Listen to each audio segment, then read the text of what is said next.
నేటి విశ్వాస నాయకుడు doctor Samuel henry Kellogg.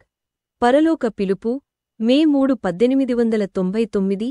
Hindi Bible పునః అనువాదానికి ప్రధాన శిల్పి, హిందీ వ్యాకరణానికి ఆధునిక మూలగ్రంథ భాషావేత్త, మిల్లీనియల్ సిద్ధాంతాల మార్పుకు దోహదపడిన వేదాంతవేత్త, భాష, వేదాంతం, మతసారాంశాల్లో రచనల ద్వారా మిషనరీలను ప్రేరేపించిన రచయిత డాక్టర్ సామ్యూల్ హెన్రీ కెల్లాగ్ 1839 నుండి 1899 నిస్వార్థంగా సేవ చేసిన ప్రముఖ ప్రెస్బిటీరియన్ మిషనరీ.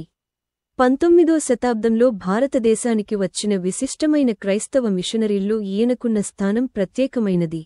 హిందీ బైబిల్ పునః అనువాదానికి సహాయంగా విశేష కృషి చేసిన వ్యక్తిగా గుర్తింపు పొందారు. William Hooper, Joseph Arthur Lambert లాంటి విశ్వాస సహచరులతో కలిసి ఈయన చేసిన సేవ భారతదేశ బైబిల్ అనువాద చరిత్రలో చిరస్థాయిగా నిలిచిపోయింది.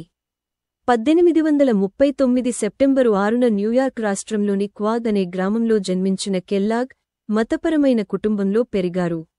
ఈయన తండ్రి సామ్యూల్ కెల్లాగ్ ఒక ప్రెస్బిటీరియన్ పాస్టర్. తల్లి పేరు మేరీ హెన్రీ కెల్లాగ్. 1861లో ప్రిన్స్టన్ కాలేజీ, థియాలజికల్ సెమినరీలో బైబిల్ విద్యనభ్యసించిన కెల్లాగ్, హెన్రీ ఎం. స్కడ్డర్ ఒక ఉపదేశంలో భారత్లో సువార్త అవసరాన్ని వివరించగా ఆయన మిషనరీ పిలుపును స్వీకరించారు. 1864లో తన భార్య అంటోయినెట్ హార్ట్వెల్తో కలిసి భారతదేశానికి బయలుదేరారు. ఫరూఖాబాద్ మిషన్, కలకత్తాలో నివసిస్తూ సువార్త ప్రచారం, సంఘ స్థాపనలతో పాటు స్థానికులకు బోధన, సామాజిక శ్రేయస్సుకు కృషి చేశారు. ఈయన రచించిన a grammar of the Hindi language అనే హిందీ వ్యాకరణ గ్రంథం 1876లో మొదట, 1893లో పునర్ముద్రణ అయి బ్రిటిష్ ప్రభుత్వ చట్టబద్ధమైన పాఠ్యగ్రంథంగా గుర్తించబడింది.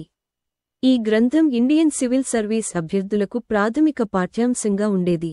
అమెరికాలో విస్తారంగా ఉన్న పోస్ట్ మిల్లీనియలిజం సిద్ధాంతాన్ని, అంటే క్రీస్తు మరోసారి భూమిపై రాజ్యం స్థాపించే ముందు క్రైస్తవ ప్రభావంతో సువర్ణయుగం వచ్చి తీరుతుందని నమ్మకం నుండి ఈయన మిల్లీనియలిజం వైపు, క్రీస్తు రాజ్యాన్ని ప్రత్యక్షంగా స్థాపించడానికి ముందే తిరిగి వస్తాడన్న నమ్మకం, దీన్ని మార్చడంలో కీలక పాత్ర పోషించారు.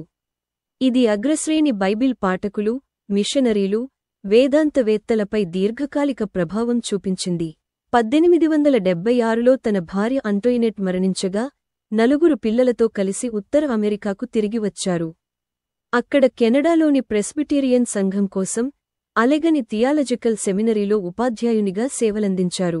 1879లో సారా కాన్స్టెన్స్ మాక్రమ్ను వివాహమాడి 1892లో భార్యా పిల్లలతో కలిసి మళ్లీ భారతదేశానికి వచ్చారు.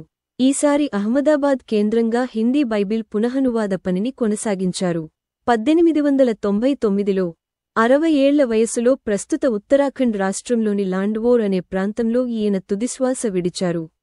అక్కడే సమాధి చేయబడిన ఈయన స్మృతిగా కెల్లాగ్ మెమోరియల్ చర్చి నిర్మించబడింది. ఇది నేటికీ ఈయన సేవను స్మరించుకునే ప్రాంగణంగా నిలిచి ఉంది. నేటి విశ్వాస నాయకుడు డాక్టర్ కెల్లాగ్. ఈయన జీవితం మిషనరీ మంటగా, సత్యాన్ని బోధిస్తూ, ప్రేమను పంచుతూ, అనేకమందిని ప్రభావితం చేస్తూ, మార్గదర్శిగా నిలిచి అనేక జీవితాలను వెలిగించాడు. మనం కూడా ఆయనవలె జీవించటానికి ప్రయత్నిద్దాం.